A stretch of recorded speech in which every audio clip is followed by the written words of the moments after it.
Hello and welcome back to Unnati IAS.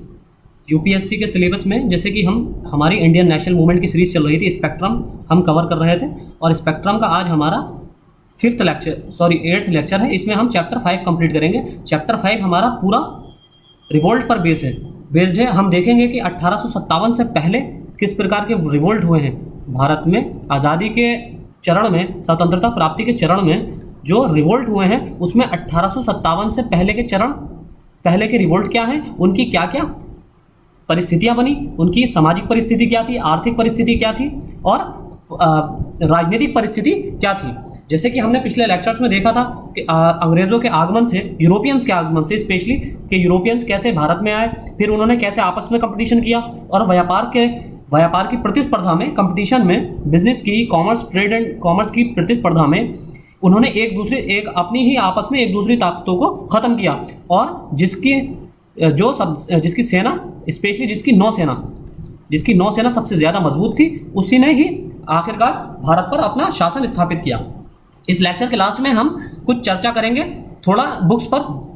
हम books बताएंगे आपको और बताएंगे कि किस तरह उन बुक्स को फॉलो करना है कम समय में, कि जिन्होंने बिल्कुल बेसिक से अगर पढ़ाई नहीं की है तो आप उसमें स्पेशली कुछ एरियाज़ को फोकस करके किस तरह थोड़ा मेन स्ट्रीम में आ सकते हैं इन 60 दिनों में। तो हम उस पर भी कुछ थोड़ा लास्ट में डिस्कशन करेंगे। तो हम ये देखेंगे कि इस लेक्चर में, उसके बाद हमने देखा था कि फिर अंग्रेज़ों ने सारी यूरोपियन ताकतों को हराकर भारत में अपनी गतिविधियां स्टार्ट की, व्यापारिक गतिविधियां स्टार्ट की। व्यापारिक गतिविधियों से हल्के हल्के किस तरह उसने अपनी राजनीतिक सत्ता स्थापित की। राजनीतिक सत्ता उसने स्थापना की शुरुआत बंगाल से की, क्योंकि बंगाल पारस्परिक समृद्ध क्षेत्र था, आर्थिक रूप से बहुत ज़्यादा समृद्ध क्षेत्र था। क्यों? क्योंकि वहाँ पर कृषि व्यवस्था बहुत अच्छी थी, हथकरघा उद्योग, छोटे और कुटीर उद्योग बहुत ज़्यादा विकसित थे। तो क्योंकि यहाँ से हमने, जैसे कि पहले भी चर्चा की थी लेक्चर में, कि यहाँ से एशिया से पूरा यूरोप के बाजार एशिया के माल से पटे हुए होते थे और एशिया में भी 80% माल इंडिया से होता था और इंडिया में भी 60% जितना माल होता था उसका 60% केवल बंगाल से होता था।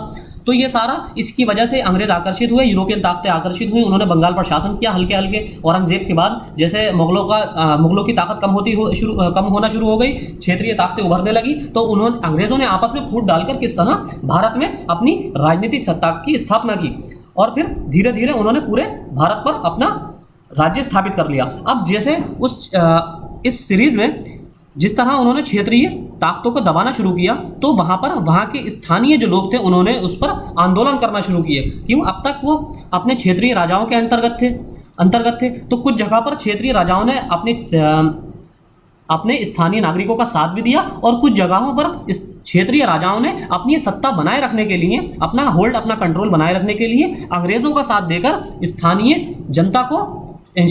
जनता का शोषण भी किया। दोनों ही चीज़ें हुई हैं। यहाँ पर एक साइड तो ऐसी भी थी कि जहाँ पर कुछ क्षेत्रीय राजाओं ने स्थानीय जनता का साथ दिया और अंग्रेजों के खिलाफ विद्रोह करने में स्थानीय जनता की मदद की। लेकिन कुछ क्षेत्रीय जो शासक थे वो ऐसे भी थे, भारतीय क्षेत्रीय शासक, जिन्होंने अपनी सत्ता को बनाए रखने के लिए, अपने ऐशो आराम को बनाए रखने के लिए अंग्रेज़ों की सहायता की और क्षेत्रीय या जो वहाँ की लोकल जनता थी, क्षेत्रीय जो स्थानीय लोग थे, उनका शोषण किया। तो इस क्रम में 1857 की जो क्रांति होती है वो एकदम, कोई भी क्रांति या कोई भी बगावत एकदम से शुरू नहीं होती है। उसका बीज हल्के हल्के कहीं से पड़ना शुरू होते हैं, उसकी कहीं ना कहीं से एक बैकग्राउंड बनना शुरू होती है। तो उसी बैकग्राउंड बनने की सीरीज में हम देखेंगे कि इसके विद्रोह से पहले इसके राजनीतिक कारण क्या थे। उस राजनीतिक कारण में सबसे पहला था एक सहायक संधि प्रणाली। सहायक संधि की हमने पिछले लेक्चर में भी चर्चा की थी। सहायक संधि प्रणाली में आपने क्या देखा था कि वेलेस्ली ने भारतीय राज्यों में अंग्रेजी राजनीतिक परिधि में लाने के लिए सहायक संधि का प्रयोग किया। सहायक संधि में क्या करते थे वो, कि अंग्रेज अपनी सैनिक सहायता देते थे, क्षेत्रीय राजा को अपनी सैनिक सहायता या उस रियासत को अपनी सैनिक सहायता देते थे। उसके बदले जो वहाँ का क्षेत्रीय राजा था वही उस सेना का खर्च उठाता था और उस क्षेत्रीय राजा को अपनी स्वयं की सेना रखने की अनुमति नहीं होती थी। फिर उन्होंने गोद प्रथा की समाप्ति की। गवर्नर जनरल लॉर्ड डलहौजी के शासनकाल में भारत के कुछ प्रमुख देशी राज्यों झांसी, उदयपुर, संबलपुर, नागपुर जैसे कि हमने देखा था। फिर अवध में भी यही हुआ था, आदि के राजाओं के कोई पुत्र नहीं थे। तो जैसे उसमें उससे पहले यह था कि भारतीय प्राचीन राज्य व्यवस्था के प्रावधानों के तहत योग्य उत्तराधिकारियों के चयन के लिए राजा अपने मनोनुकूल किसी बच्चे को गोद ले सकते थे, लेकिन डलहौजी ने इस गोद लेने की प्रथा को अमान्य घोषित कर इन देशी राज्यों को कंपनी के शासनाधिकार में लिया। क्यों? उसका मेन जो रीजन था वो यही था कि उनका फोकस जो होता था वो सिर्फ किसी न किसी बहाने से क्षेत्रीय राज्यों पर, क्षेत्रीय रियासतों पर कब्जा करना होता था, ताकि वहां के संसाधनों का दोहन किया जा सके, जो भी रिसोर्सेज होते थे उनका दोहन किया जा सके। आप देखेंगे कि बहुत से क्षेत्र ऐसे थे कि जहां पर संसाधन ही नहीं थे, वहां पर अंग्रेजों ने डायरेक्ट कंट्रोल ही स्थापित नहीं किया। जैसे कि राजस्थान के, पश्चिमी राजस्थान के बहुत सारे क्षेत्र, क्योंकि उस समय वहां पर आप जैसे कि अब आप आज तो कह सकते हैं कि वहां पर बहुत सारे मिनरल्स पाए जाते हैं, लेकिन उस समय मिनरल्स की नॉलेज थोड़ी थी। उस समय तो कृषि पर कृषि प्रधान अर्थव्यवस्था होती थी, एग्रीगेरियन सोसाइटी थी, एग्रीगेरियन समाज होता था, इकोनॉमी होती थी। तो एग्रीकल्चर के पॉइंट ऑफ व्यू से ही जहां पर एग्रीकल्चर अच्छा था वहां पर कर व्यवस्था अच्छी होती थी, वहां से कर से आमदनी ज्यादा होती थी। तो इसलिए जहां की जमीन उपजाऊ होती थी वहीं पर ही वो ज्यादा होल्ड करते थे। इसलिए आप देखेंगे कि बंगाल का रीजन जितना है वो सारा जितना भी वो रीजन है वहां पर बारिश अच्छी होती है, उपजाऊ मिट्टी है। आपका बंगाल हुआ, बिहार, ये जितना भी हमारा गंगा का क्षेत्र है, गंगा की तलहटी का जितना भी क्षेत्र है, चाहे वो उत्तर प्रदेश हो, बिहार हो, झारखंड हो, बंगाल हो, तो ये सारे क्षेत्र इसी के अंतर्गत आते। इसीलिए इन सारे क्षेत्रों पर अंग्रेजों ने अपना शासन स्थापित किया, चाहे डायरेक्टली चाहे इनडायरेक्टली। तो इसमें गोद प्रथा की भी समाप्ति हो गई, ये भी एक कारण था। फिर अवध के साथ विश्वासघात किया गया, जैसे कि हमने आपको बताया 1856 में कंपनी ने अवध राज्य का अधिग्रहण कर लिया, और इसके पूर्व अवध के नवाबों के साथ मित्रता का उन्होंने एक फ्रेंडशिप का दिखावा करके उनसे पूरी सहायता ली, और जब अपना काम निकल गया तो उन्होंने अंग्रेजी साम्राज्य के अधीन अवध को कर लिया। तो अभी हम रिवोल्ट भी देखेंगे सारे एक एक करके। फिर बहादुर शाह का अपमान, ये भी उसमें से एक कारण था। फिर दत्तक प्रथा की समाप्ति, लॉर्ड डलहौजी ने गोद प्रथा को समाप्त करने के साथ साथ दत्तक पुत्रों से जागीर जब्त करने का निश्चय किया और पेंशन भी रुकवा दी। अब जो दत्तक पुत्र होते थे, यानी कि गोद लिए जो पुत्र होते थे, जैसे किसी राजा के कोई संतान नहीं होती थी तो वो क्या करते थे, पुत्र को, किसी लड़के को गोद ले लेते थे, तो उस दत्तक पुत्र के सारे अधिकार खत्म कर दिए। ना केवल सिर्फ उत्तराधिकार का अधिकार खत्म नहीं किया अंग्रेजों ने, और उसको गद्दी तो देने से रोक ही दिया, साथ ही साथ अंग्रेजों द्वारा जो पेंशन दी जाती थी राजाओं को, उस पेंशन का हिस्सा भी राजा के मरने के बाद उसके दत्तक पुत्र को देना बंद कर दिया। यानी कि अगर जो राजा था जिसका कोई पुत्र नहीं होता था, अगर उसको वहां उसका क्षेत्र कब्जा करके अंग्रेज उसे पेंशन याफ्ता बना देते थे, लेकिन इस पेंशन का हिस्सा इसके राजा के मरने के बाद जैसे उनके पुत्रों को दिया जाता था। तो इस तरह जिस राजा का पुत्र नहीं होता था या कोई दत्तक पुत्र होता था तो उसके दत्तक पुत्र को पेंशन देना इन्होंने बंद कर दी। लॉर्ड डलहौजी ने इस प्रथा को खत्म कर दिया। फिर अफगानिस्तान में जब अंग्रेजों की हार हुई 1841-42 में, जैसे कि हमने पिछले लेक्चर्स में देखा था, आंग्ल अफगान संबंध में देखा था, एंग्लो अफगान रिलेशन में हमने देखा था, उसमें क्या था कि 1841-42 में अफगानिस्तान ने अंग्रेजों को की पराजय हुई। अफगानिस्तान में अंग्रेजों को पराजय का सामना करना पड़ा। इसलिए इससे यह हुआ कि भारतीयों के मन में जो एक धारणा थी, एक परसेप्शन था कि अंग्रेजों को हराया नहीं जा सकता, इस धारणा से उभरने का मौका मिला। अब वो ये सोचने लगे कि ये इन अंग्रेजों को भी हराया जा सकता है और इनको हम भी हरा सकते हैं। जब अफगानी हरा सकते हैं तो हम भी हरा सकते हैं। फिर सामाजिक कारण थे, कुछ सोशल रीजन थे। कंपनी का शासन विस्तार के साथ साथ अंग्रेजों ने भारतीयों के साथ अमानुषिक व्यवहार किया। क्यों? क्योंकि वो एक दोयम दर्जे का नागरिक मानते थे, वो एक सेकंड क्लास सिटीजन मानते थे, बल्कि सेकंड क्लास भी सिटीजन नहीं माना जाता था। उनके साथ रंग भेद की नीति, रंग के आधार पर भेदभाव किया जाता था। यानी कि आपका रेस, जैसे कि नेल्सन मंडेला के टाइम पर साउथ अफ्रीका में होता था, वैसे ही नेल्सन मंडेला के टाइम पे जैसे साउथ अफ्रीका में होता था, उसी प्रकार से यहाँ पर अंग्रेज, क्योंकि वहां पर दक्षिण अफ्रीका में, साउथ अफ्रीका में भी ब्रिटिश हुकूमत थी, तो इसीलिए यहाँ पर भी अंग्रेज क्या करते थे, भारतीयों के साथ दोयम दर्जे का व्यवहार करते थे। काले और गोरे का भेद स्पष्ट रूप से उभरने लगा था और अंग्रेजों द्वारा भारतीयों को गुलाम समझा जाता था। इसलिए उच्च पदों, सैनिक जो वो होता था, सूबेदार पद से ऊपर किसी भी को भारतीयों को नियुक्ति नहीं दी जाती थी। फिर है धार्मिक कारण।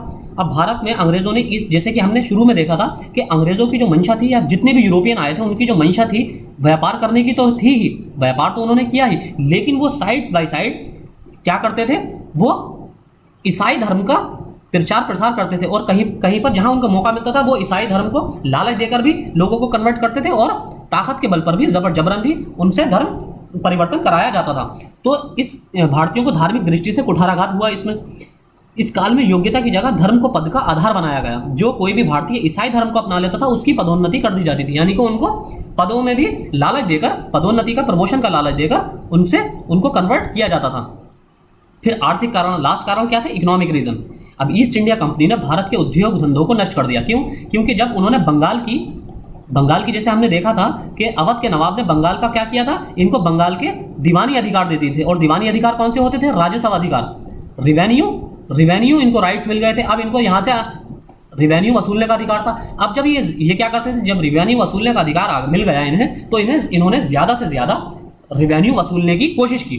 उसमें क्या हुआ कि अब जब किसी की उपज ही मान लीजिए 100 क्विंटल उपज हुई है, अब उससे कहा जाए कि 80 क्विंटल अंग्रेजों को हमें दे दो, यानी कि अंग्रेज हुकूमत ये कहती थी कि अब 80 क्विंटल हमें दो इसमें से, तो 20 क्विंटल में किस तरह वो पूरे साल अपना गुजारा करेगा। तो इसलिए अब हल्के हल्के खेती भी नष्ट होने लगी, हल्के हल्के उद्योग धंधे भी नष्ट होने लगे। श्रमिकों से बलपूर्वक अधिक से अधिक श्रम कराकर उन्हें कम पारिश्रमिक देना प्रारंभ किया देना। अब इन्होंने ज़्यादा बलात् श्रम कराना शुरू करा, उसके बाद कम वेतन देने लगे, ज़्यादा टाइम काम कराने लगे। फिर निम्न वर्गीय कृषकों तथा मजदूरों की स्थिति तो पहले ही दयनीय थी, और राजाओं तथा नवाबों, यानी कि क्षेत्रीय रियासतें जिनके पास थी, जो नवाब थे क्षेत्रीय, उन तक की स्थिति बदहाल हो गई। जैसे कि हमने आपको भी बताया कि पेंशन याफ्ता जो दत्तक पुत्र होते थे उनकी पेंशन भी बंद कर दी जाती थी, और उनसे रियासत तो पहले ही छीन ली जाती थी, अंग्रेजों को अधीन हो जाती थी। तो उनकी तो हालत, यहाँ नवाबों तक की हालत वहाँ बुरी हो गई थी। अब हम देखते हैं 1857 के पहले के विद्रोह कि कौन कौन से 1857 के पहले विद्रोह हुए। तो हम बहुत अच्छे पिक्चराइजेशन फॉर्म में देखेंगे, इससे आपको रिटेन करने में भी आसानी रहेगी। सबसे पहला है चेरो विद्रोह। ये बिहार के पलामू जिले में हुआ था। पलामू जिला कहाँ है? झारखंड में। पलामू जिला बिहार के बॉर्डर पे, बिहार के दक्षिणी हिस्से में, झारखंड में। आज के अब जैसे कि आपको पता है बिहार रिकॉन्स्टिट्यूशन हुआ था। रिकॉन्स्टिट्यूशन एक हुआ था 1 नवंबर 2020, एक हुआ था 9 नवंबर 2020, सन 2000। फिर हुआ था 9 नवंबर 2000, और एक हुआ था 15 नवंबर सन 2000। ये 3 रिकॉन्स्टिट्यूशन हुए थे, स्टेट रिकॉन्स्टिट्यूशन। तो पहले 1 नवंबर 2000 को मध्य प्रदेश से छत्तीसगढ़ को अलग किया गया था। 9 नवंबर 2000 को उत्तर प्रदेश से उत्तराखंड राज्य को अलग किया गया था, और 15 नवंबर 2000 को बिहार राज्य से झारखंड को अलग किया गया था। तो उससे पहले पलामू या पूरा झारखंड जो है बिहार का हिस्सा था। तो बिहार के पलामू जिले में ये चेरो विद्रोह हुआ था। इसके नेता कौन थे? जमींदार भूषण सिंह। इसका समय क्या था? ये 1800 में आरंभ हुआ और 1802 तक चला। इसके कारण क्या थे? अब आपको यही 4 चीज़ें मेनली याद रखनी है। अब हम जो आपको ये पढ़ा रहे हैं, हम अभी फिलहाल, जैसे कि हमने आपको स्ट्रेटेजी के लेक्चर में भी बताया था कि हम स्पेक्ट्रम जो अभी पढ़ा रहे हैं आपको EPFO की दृष्टि से पढ़ा रहे हैं। हम जितने लेक्चर कराएंगे उससे बाहर इंडियन नेशनल मूवमेंट का आपको एक भी क्वेश्चन नहीं मिलेगा। बहुत ही रेयर केस में कोई ऐसा क्वेश्चन जो अगर होगा तो शायद उसको कोई भी सॉल्व नहीं कर पाएगा। वो ऐसा ही क्वेश्चन अगर UPSC बना दे तो बात अलग है, लेकिन EPFO की दृष्टि से हम आपको जितने स्पेक्ट्रम की सीरीज कराएंगे उससे बाहर एक भी क्वेश्चन नहीं आएगा। इसलिए आप खुद भी स्पेक्ट्रम पढ़ते रहिए और हमारे लेक्चर भी फॉलो करते रहिए। जिसने स्पेक्ट्रम नहीं पढ़ी है वो हमारे लेक्चर फॉलो कर सकते हैं, क्योंकि हम बिल्कुल एकदम टू द पॉइंट पढ़ा रहे हैं इसमें। तो इसके कारण क्या था? चेरा विद्रोह के जिले में स्थानीय राजा और कंपनी के द्वारा जब जागीरदार कौन होते थे?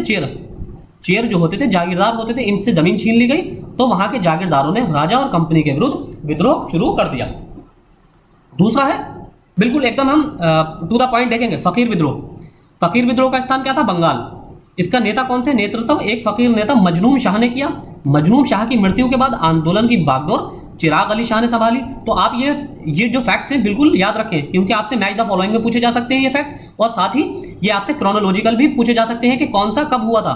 इसलिए हमने आपको टाइमलाइन भी दे रखी है, आपको टाइम के हिसाब से भी इवेंट क्रोनोलॉजी में भी पूछे जा सकते हैं कि निम्नलिखित विद्रोहों को उनके कालानुक्रम में व्यवस्थित कीजिए। अरेंज द फॉलोइंग रिवॉल्ट्स और रिबेलियन इन क्रोनोलॉजिकल ऑर्डर। इस तरह भी आपसे क्वेश्चन पूछा जा सकता है। तो इसको नेतृत्व मजनून शाह ने किया। मजनून शाह की मृत्यु के बाद चिराग अली शाह ने। फकीर जो है बंगाल के घुमंतु धार्मिक मुसलमानों का एक समूह था। फकीर कौन थे? ये आपसे पूछे जा सकता है इस तरह भी क्वेश्चन। ये सारे हमने फैक्ट्स आपके इसमें कवर कर दिए हैं। फकीर कौन थे? धार्मिक मुसलमानों का एक घुमंतु समूह, घुमंतु मुसलमानों का एक धार्मिक घुमंतु थे। अब चिराग अली शाह के नेतृत्व में आंदोलन और तीव्र हो गया और इसका प्रसार उत्तरी बंगाल के जिलों में भी हो गया। और बंगाल कौन सा हिस्सा था? बंगाल के अंतर्गत क्या क्या आता था? बिहार और आपका उड़ीसा इत्यादि सारे बंगाल में आते थे। चिराग अली शाह के नेतृत्व में आंदोलन और तीव्र हुआ और इसका उत्तरी बंगाल के जिलों में भी प्रसार हुआ। भवानी पाठक और एक महिला देवी चौधरानी इस आंदोलन के दो प्रमुख हिंदू नेता थे। बहुत इंपॉर्टेंट फैक्ट है ये यूपी पीसीएस में एक बार पूछा जा चुका है। भवानी पाठक और महिला देवी चौधरानी इस विद्रोह के दो हिंदू नेता थे। इसका समय कब था? आंदोलन 18वीं शताब्दी में प्रारंभ हुआ और 19वीं शताब्दी के प्रारंभिक वर्षों तक चलता रहा। इसका कारण क्या था? बंगाल की विलय के उपरांत 1776-77 में मजनून शाह के नेतृत्व में फकीरों ने अंग्रेजी शासन की उपेक्षा करते हुए स्थानीय जमींदारों तथा किसानों से धन वसूलना प्रारंभ कर दिया। अगला है सन्यासी विद्रोह। सन्यासी विद्रोह, स्थान इसका बंगाल। आप देखेंगे कि ज्यादातर विद्रोह जो होंगे वो या तो बंगाल या बिहार में होंगे, उसके अलावा कुछ महाराष्ट्र के क्षेत्र में होंगे। इसका स्थान है बंगाल। फिर इसके नेता सन्यासी मुख्यतः हिंदू नागा थे और गिरी के सशस्त्र सन्यासी, यानी कि इसका कोई एक स्पेशल नेता नहीं था। जितने भी नागा होते थे, नागा जैसे कि आप जानते हैं नागा साधु होते हैं, तो नागा सन्यासी और गिरी के सशस्त्र सन्यासी होते थे जो कभी मराठों, राजपूतों और बंगाल और अवध के नवाबों की सेनाओं में सैनिक थे। ये कभी सैनिक हुआ करते थे। अंग्रेजों के आने से पहले मराठाओं की, मुगलों की सेना में, बंगाल में और अवध में ये मुगलों की सेना में सैनिक हुआ करते थे। तो इसका समय क्या था? यह आंदोलन 1770 में प्रारंभ हुआ और 19वीं शताब्दी के दूसरे दशक यानी कि 1820 तक चला। इसका कारण क्या था? इस विद्रोह का प्रमुख कारण तीर्थ यात्रियों द्वारा तीर्थ स्थानों पर यात्रा करने पर प्रतिबंध लगाया जाना था। इसका प्रमुख कारण तीर्थ स्थानों पर यात्रा करने पर प्रतिबंध लगाना इसका प्रमुख कारण था। तो यही आपको मेन रीजन यही याद रखना है। रीजन और नेता कौन था, समय क्या था। अब इसमें विविध मिसलेनियस क्या है? इस सन्यासी विद्रोह का उल्लेख वंदे मातरम के रचयिता बंकिम चंद्र चट्टोपाध्याय ने अपने उपन्यास आनंद मठ में किया है। अगला है इसमें कूका विद्रोह। कूका विद्रोह का स्थान पंजाब था और इसमें हाजरो नामक स्थान को इन्होंने अपना मुख्यालय बनाया। इसके नेता कौन थे? इस आंदोलन की शुरुआत जवाहरमल भगत ने सियान साहिब, इनको सियान साहिब के नाम से भी जाना जाता था। जवाहरमल भगत को सियान साहिब के नाम से जाना जाता था और उनके शिष्य बालक सिंह ने की थी। पश्चिमी पंजाब में इस आंदोलन की शुरुआत हुई थी। 1872 में आंदोलन के एक प्रमुख नेता राम सिंह को रंगून भेज दिया गया। रंगून कहाँ है? बर्मा यानी कि म्यांमार भेज दिया गया, जहां 1885 में उनकी मृत्यु हो गई। यानी कि इसके तीन नेता थे, एक जवाहरमल भगत जिन्हें सियान साहब के नाम से जाना जाता था, उनके एक शिष्य बालक सिंह और फिर इसके बाद में एक और नेता हुए राम सिंह। इसका समय क्या है? 19वीं शताब्दी को उत्तरार्ध हमने बताया था, यानी कि लास्ट में 1850 के बाद का समय है इसका। इसके कारण क्या है? इस आंदोलन का उद्देश्य सिख धर्म में प्रचलित बुराइयों एवं अंधविश्वासों को दूर करके धर्म को शुद्ध बनाना, यानी कि इसका उद्देश्य, कूका विद्रोह का उद्देश्य सिख धर्म को शुद्ध बनाना था, यानी कि धार्मिक विद्रोह था। इसके अन्य सिद्धांतों में जातीय भेदभाव का उन्मूलन, सिखों को समानता का अधिकार, मांस, मदिरा एवं अन्य नशीली वस्तुओं के सेवन से परहेज, अंतरजातीय विवाह को प्रोत्साहन तथा महिलाओं में पर्दा को, प्रथा को दूर करना इसका प्रमुख उद्देश्य था। अब इसमें सावंतवादी विद्रोह, अगला है हमारा सावंतवादी विद्रोह। सावंतवादी कहाँ है? महाराष्ट्र में थे। इनके नेता कौन थे? मराठा सरदार फोर्ड सावंत। इसका समय क्या है? विद्रोह 1844 में शुरू हुआ, यानी कि 19वीं शताब्दी के पूर्वार्ध में। इसका कारण सावंत के कुछ सरदारों तथा देसाइयों की सहायता से कुछ किलों पर अधिकार कर लिया। बाद में अंग्रेज सेनाओं ने मुठभेड़ के पश्चात विद्रोहियों को परास्त कर दिया तथा किले से बाहर खदेड़ दिया। तो ये सावंतवादी विद्रोह था। तो इसमें आपको बस थोड़े कुछ फैक्ट्स याद रखने हैं और इन्हीं फैक्ट से ही आपको क्वेश्चन मिलेंगे। आप चाहें तो यूपीएससी के प्रीवियस ईयर के क्वेश्चन पेपर आप लगा सकते हैं। यूपीएससी के जब आप प्रीवियस ईयर के जीएस प्री के क्वेश्चन पेपर लगाएंगे तो उसमें आपको किन सब्जेक्ट्स को सॉल्व करना है, स्पेशली आपको इंडियन नेशनल मूवमेंट के क्वेश्चन लगाने हैं, उसमें जनरल साइंस के क्वेश्चन लगाने हैं और उसमें इकोनॉमी के जो कॉन्सेप्ट बेस्ड क्वेश्चन है उन्हें लगाना है। ये तीन, और इस पे हाँ एक पॉलिटी के आपको क्वेश्चन लगाने हैं। तो ये जितने भी यूपी पीसीएस हो, चाहे स्टेट पीसीएस कोई सा भी एग्जाम हो, प्री एग्जाम, और स्पेशली आप यूपी पीसीएस में देखेंगे कि यूपी पीसीएस में 2017 तक मेंस के एग्जाम में भी ऑब्जेक्टिव पेपर आता था, तो आप उसके भी जीएस के ऑब्जेक्टिव पेपर मेंस के भी लगा सकते हैं। और इसमें सिर्फ आपको ये 4 सब्जेक्ट ही कवर करने हैं, इंडियन नेशनल मूवमेंट यानी कि मॉडर्न हिस्ट्री के क्वेश्चन, जनरल साइंस के, इकोनॉमी के कॉन्सेप्चुअल क्वेश्चन और पॉलिटी के क्वेश्चन, ये सारे लगाने हैं। तो आपका काफी हद तक इससे मदद मिलेगी। अगला है हमारा सावंतवादी विद्रोह के बाद पांड्यगारों का विद्रोह। इसका स्थान क्या है? दक्षिण भारत, साउथ इंडिया। अब इसके नेता कौन थे? इस विद्रोह का नेतृत्व कट्टबोम नायकन नामक पांड्यगार ने किया था। पांड्यगार एक जाति होती थी जिसे अंग्रेजों के पकड़े जाने पर फांसी देती थी। इसका समय क्या था? यह विद्रोह 1801 से 1805 तक चला। इसका कारण दक्षिण भारत में अंग्रेजों के विरुद्ध विद्रोहों में यह विद्रोह सबसे बड़ा था, जिसमें दक्षिण के पांड्यगार जो किलों के अधिपति होते थे, इन्होंने कंपनी की अधीनता स्वीकार करने से इनकार कर दिया और मालगुजारी देना बंद कर दिया। ज्यादातर विद्रोह जो हुए हैं वो कंपनी के यानी कि ईस्ट इंडिया कंपनी या अंग्रेजों के मालगुजारी को बढ़ाने से या कर को टैक्स को बढ़ाने की वजह से हुए हैं। आप ये देखेंगे कि ज्यादातर विद्रोह जो हुए हैं मालगुजारी या टैक्स वसूली को बढ़ाने की वजह से हुए हैं। अगला क्वेश्चन है अगला हमारा विद्रोह है वेलोर का सिपाही विद्रोह। स्थान इसका क्या है? दक्षिण भारत का वेलोर क्षेत्र। नेता इसकी ईस्ट इंडिया कंपनी के भारतीय सिपाहियों ने वेलोर में विद्रोह किया, यानी कि इसमें ईस्ट इंडिया कंपनी के अंदर ही जो भारतीय सिपाही कार्य करते थे या जो सैनिक थे उन्होंने ही विद्रोह किया था। इसका समय 1806 से शुरू हुआ और 1806 के अंत तक इस विद्रोह को पूरी तरह से काबू पा लिया गया। अब इसके कारण क्या थे? इसमें अंग्रेज अधिकारी सिपाहियों की हिंसा का शिकार हुए। इस विद्रोह में टीपू सुल्तान के वंशजों ने सिपाहियों का साथ दिया जो कि वेलोर के दुर्ग में कंपनी द्वारा नजरबंद थे। अगला है इसमें वेलोर के बाद नायक विद्रोह। नायक विद्रोह इसका स्थान बंगाल के मेदिनीपुर जिला। इसके नेता विद्रोह के नेता अचल सिंह नामक व्यक्ति थे। इसका समय 1806 से 1816 तक था। इसका कारण इस विद्रोह में ये विद्रोह उन रैयतों यानी कि रैयत कौन होते थे? नायक। जैसे कि रैयतों को किसानों को भी रैयत कहा जाता था, रैयतों द्वारा किया गया जिन पर कंपनी बढ़ी हुई दर से लगान चुकाने के लिए दबाव डाल रही थी। जैसे कि हमने आपको बताया ज्यादातर लगान या टैक्स की वसूली या मालगुजारी की वसूली की में बढ़ोतरी की वजह से ही ज्यादातर विद्रोह हुए हैं। 1806 में कंपनी ने इन नायकों की जमीन भी जब्त कर ली। नायकों ने इसके विरोध में कंपनी के खिलाफ छापामार युद्ध शुरू कर दिया। अगला है इसमें त्रावणकोर का विद्रोह। स्थान इसका क्या है? त्रावणकोर। नेता दीवान वेलू थम्पी ने कंपनी के दीवान वेलू थम्पी। अब इसका समय 19वीं शताब्दी का प्रथम दशक। इसका कारण त्रावणकोर के दीवान वेलू थम्पनी ने कंपनी की बढ़ती ज्यादतियों के खिलाफ एक सशक्त विद्रोह का नेतृत्व किया जिसमें लगभग 1 वर्ष तक त्रावणकोर पर कंपनी का अधिकार समाप्त हो गया। वेलू थम्पी ने 1808 में फ्रांस एवं अमेरिका से भी अंग्रेजों के विरुद्ध सहायता के लिए संपर्क स्थापित किया और अंत में 1809 में कंपनी की सेना के बहुत बढ़ जाने पर वेलू थम्पी ने आत्महत्या कर ली लेकिन आत्मसमर्पण नहीं किया। वेलू थम्पी ने आत्महत्या कर ली लेकिन आत्मसमर्पण नहीं किया। अगला है इसमें हमारा बरेली का विद्रोह। बरेली जिसे नाम से ही आपको पता उत्तर प्रदेश के बरेली से। नेता इसके कौन थे? मोहम्मद मुफ्ती एवाज। इसका समय 1816 ईस्वी। इसका कारण इस विद्रोह का तात्कालिक कारण था अंग्रेजों ने स्थानीय लोगों पर चौकीदारी टैक्स, बहुत आज पूछा जाता है ये, चौकीदारी टैक्स आरोपित कर उसकी सख्ती से वसूली शुरू कर दी। यानी कि चौकीदार को नियुक्त किया जाता था क्षेत्रों में और उस चौकीदार को नियुक्त करने के बाद उसकी भरपाई उस क्षेत्र के लोगों से टैक्स लेकर की जाती थी। वो चौकीदारी टैक्स होता था और उसको दिन ब दिन उसमें बढ़ोतरी की जा रही थी। तो इस वजह से बरेली के मुफ्ती मोहम्मद एवाज के नेतृत्व में बरेली में विद्रोह हो गया। अब होता है अलीगढ़ का विद्रोह। स्थान इसका आगरा प्रांत का अंतर्गत अलीगढ़। पहले अलीगढ़ जो था आगरा प्रांत के अंतर्गत आता था। फिर इसके नेता इस विद्रोह के नेता हाथरस के तालुकेदार दयाराम और मुरसान के तालुकेदार भगवंत सिंह, इसके दो नेता थे। हाथरस में तालुकेदार दयाराम थे और मुरसान में के तालुकेदार भगवंत सिंह। इसका समय ये विद्रोह 1817 में हुआ था।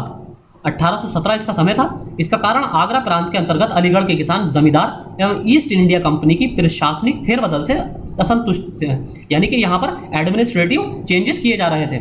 इसलिए जब कंपनी ने मालगुजारी बढ़ाने का निर्णय किया तब उनका असंतोष विद्रोह के रूप में फूट पड़ा। एक तो वो यहाँ के एडमिनिस्ट्रेटिव स्ट्रक्चर से परेशान थे, वहां से उसके खिलाफ थे, और उस पर सोने पे सुहागा ये हुआ कि वहां पर मालगुजारी अंग्रेजों ने बढ़ा दी तो उनका सब्र टूट गया। तो उससे यहाँ पर विद्रोह अलीगढ़ में हो गया। इसके बाद आता है हमारा उड़ीसा का पाय का विद्रोह। अलीगढ़ के विद्रोह के बाद आता है उड़ीसा का पाय का विद्रोह। स्थान इसका उड़ीसा, यानी कि आपसे पूछा जाएगा पाय का विद्रोह, उड़ीसा नहीं लिखा जाएगा। तो पाय का विद्रोह से आप याद रखिए उड़ीसा में हुआ था। नेता इसके विद्रोह का में पायकों का नेतृत्व जगबंधु ने किया।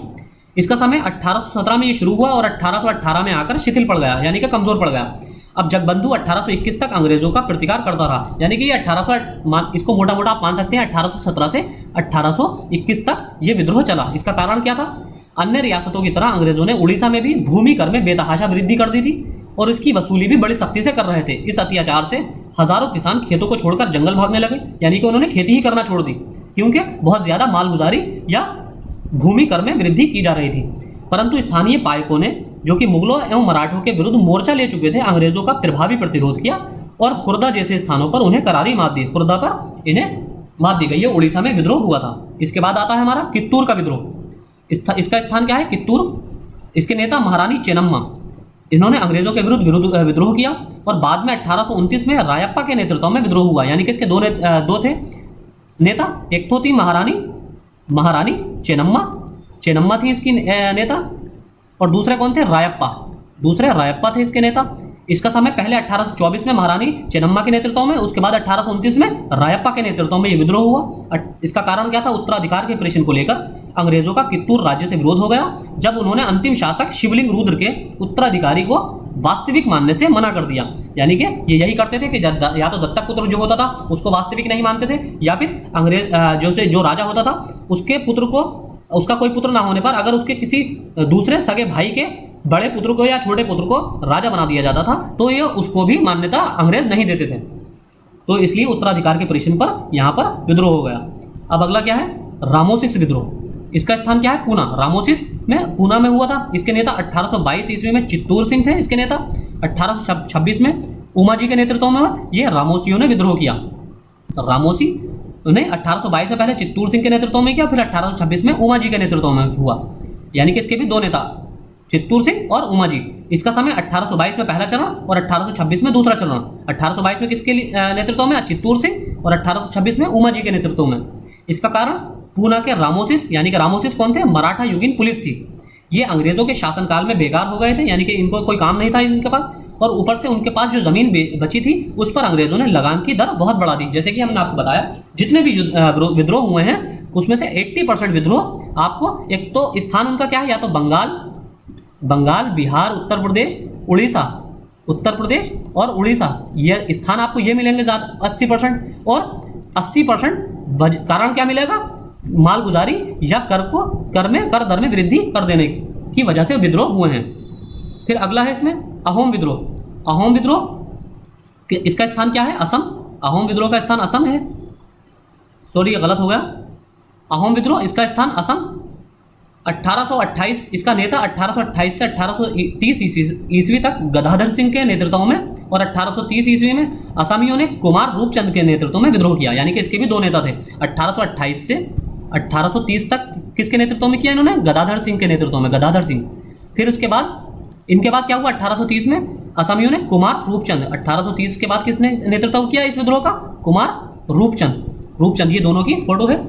1828 से 1830 ईस्वी तक चला ये। इसका कारण 1824 में बर्मा युद्ध के बाद अंग्रेजों ने उत्तरी असम पर अधिकार कर लिया। यानी कि जैसे हमने आपको बताया था एंग्लो बर्मा रिलेशन में, एंग्लो बर्मा वार में, जैसे कि हमने आपको बताया था कि अंग्रेजों ने बर्मा के युद्ध के बाद असम की तरफ आक्रमण किया और अहोमों से असम छीन लिया। तो इसलिए वहाँ पर विद्रोह हुआ। असम के अहोम वंश के उत्तराधिकारियों ने इसे नापसंद किया और ईस्ट इंडिया कंपनी से असम छोड़कर चले जाने को कहा।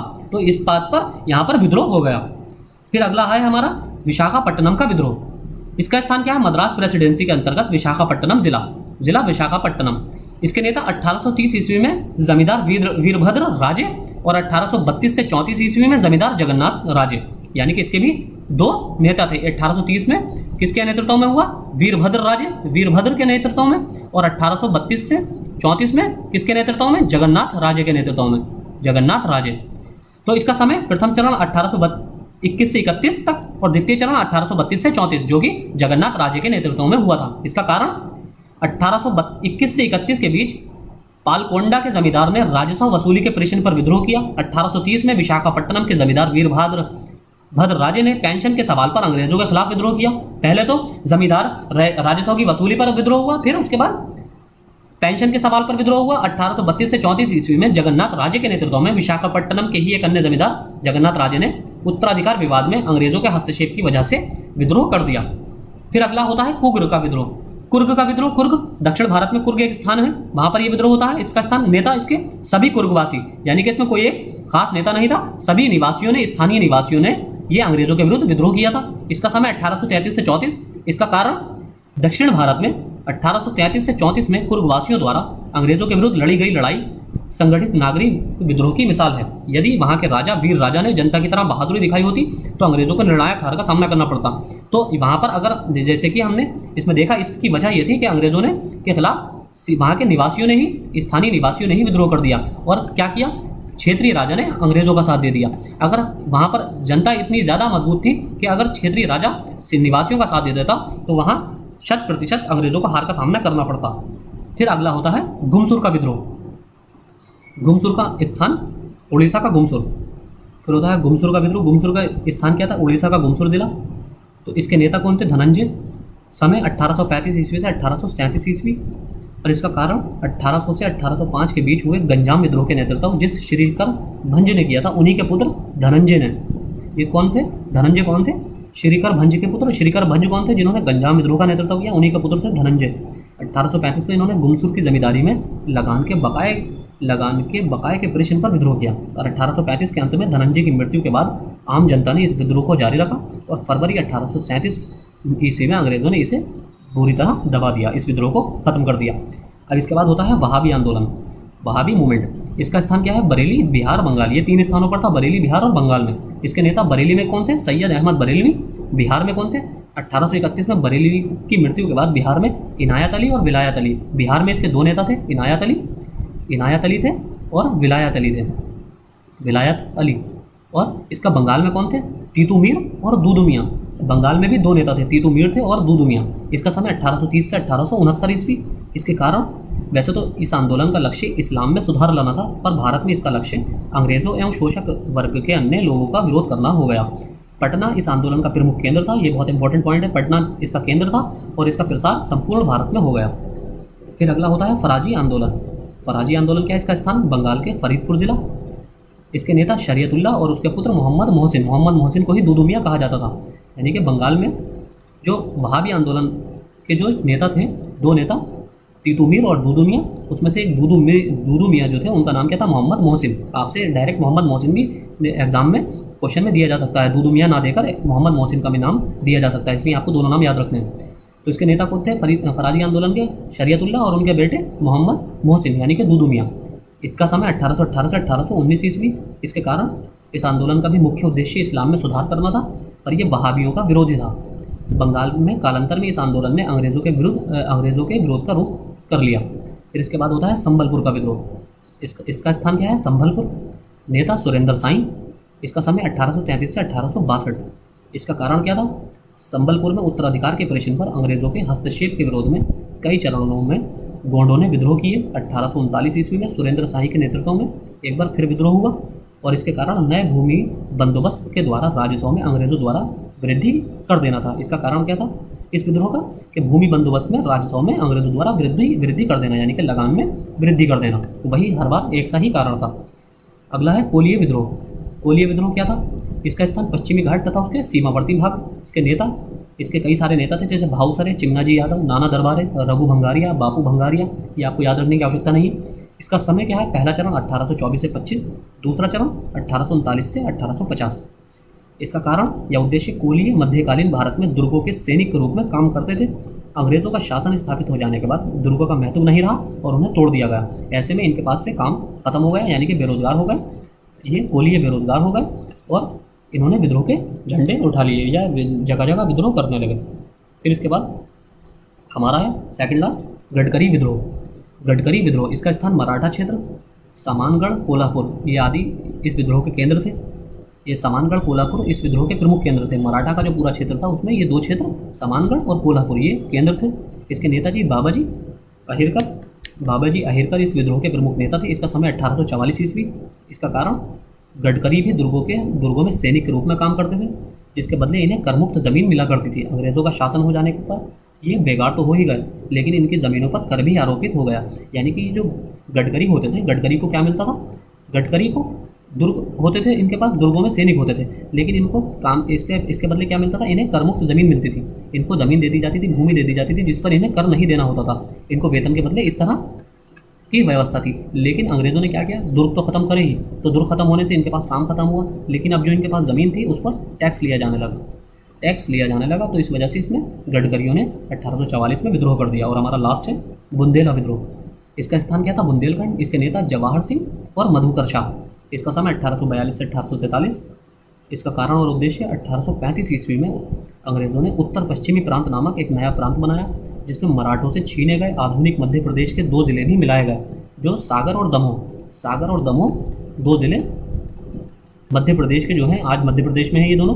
तो यहाँ से 2 जिले इसमें क्या किस में मिलाया गया, नया जो प्रांत बनाया गया, नया स्टेट बनाया गया, इसका किस नाम से, उत्तर पश्चिम, नॉर्थ वेस्ट, नॉर्थ वेस्ट नाम से एक नया प्रांत बना।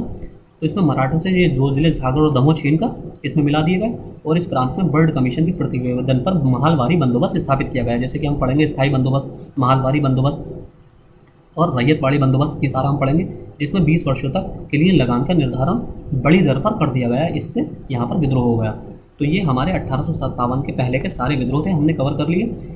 अब हम ये देखें, आपको थोड़ा स्ट्रेटेजी एक बार फिर से बता देते हैं बुक्स के बारे में, कि जैसे कि आपको जनरल साइंस कि आपको प्रीवियस ईयर यूपीएससी हो चाहे यूपीपीसीएस हो, जितने भी स्टेट पीसीएस के एग्जाम हैं, आपको उसके प्रीवियस ईयर के जीएस के पेपर जनरल साइंस के पेपर लगाने हैं। मतलब उस जीएस के पेपर में जनरल साइंस का सेक्शन लगाना है, इंडियन नेशनल मूवमेंट का सेक्शन लगाना है, इंडियन नेशनल मूवमेंट इसके सॉल्व करने हैं, पॉलिटी के क्वेश्चन सॉल्व करने हैं, और इकोनॉमी के जो आपके कॉन्सेप्ट बेस्ड क्वेश्चन है उसमें इकोनॉमी, क्योंकि इकोनॉमी से ज़्यादातर जो क्वेश्चन पूछे जाते हैं वो करंट बेस्ड पूछे जाते हैं, लेकिन इकोनॉमी से कॉन्सेप्ट बेस्ड क्वेश्चन जो है वो आपको सॉल्व करने हैं। ये 4 सेक्शन आपको हर यूपीएससी या स्टेट पीसीएस के प्रीवियस ईयर पेपर में आपको सॉल्व करने हैं। जीएस के पेपर में ये सारे सॉल्व करने हैं, तो इससे आपको काफ़ी हेल्प मिलेगी। और इसमें इसके अलावा आप बैंकिंग के या एसएससी के इंग्लिश का सेक्शन लगा सकते हैं, इंग्लिश, मैथ, रीजनिंग। इसके लिए जैसे कि हमने आपको पहले भी बताया था, मैथ, रीजनिंग, इनके लिए आप एसएससी के प्रीवियस ईयर के पेपर लगा लीजिए। उसके अलावा आपको कुछ भी पढ़ने की ज़रूरत नहीं है। अगर बहुत है तो आप एसपी बख्शी कर लीजिए, एसपी बख्शी, जिसमें आपको सिर्फ ईडियम फ्रेजेस करने हैं, सिनोनियम एंटोनियम्स करने हैं, और आपको वन वर्ड सब्स्टिट्यूशन करने हैं, वन वर्ड सब्स्टिट्यूशन। तो ये हम आपको खुद भी करा देंगे। नेक्स्ट मंथ हम आपको, अगर हमें टाइम मिला तो हम भी एक ईडियम फ्रेजेस और वन वर्ड सब्स्टिट्यूशन और सिनोनियम एंटोनियम कवर कराने की कोशिश करेंगे। तो आज के लेक्चर में इतना ही। Thank you.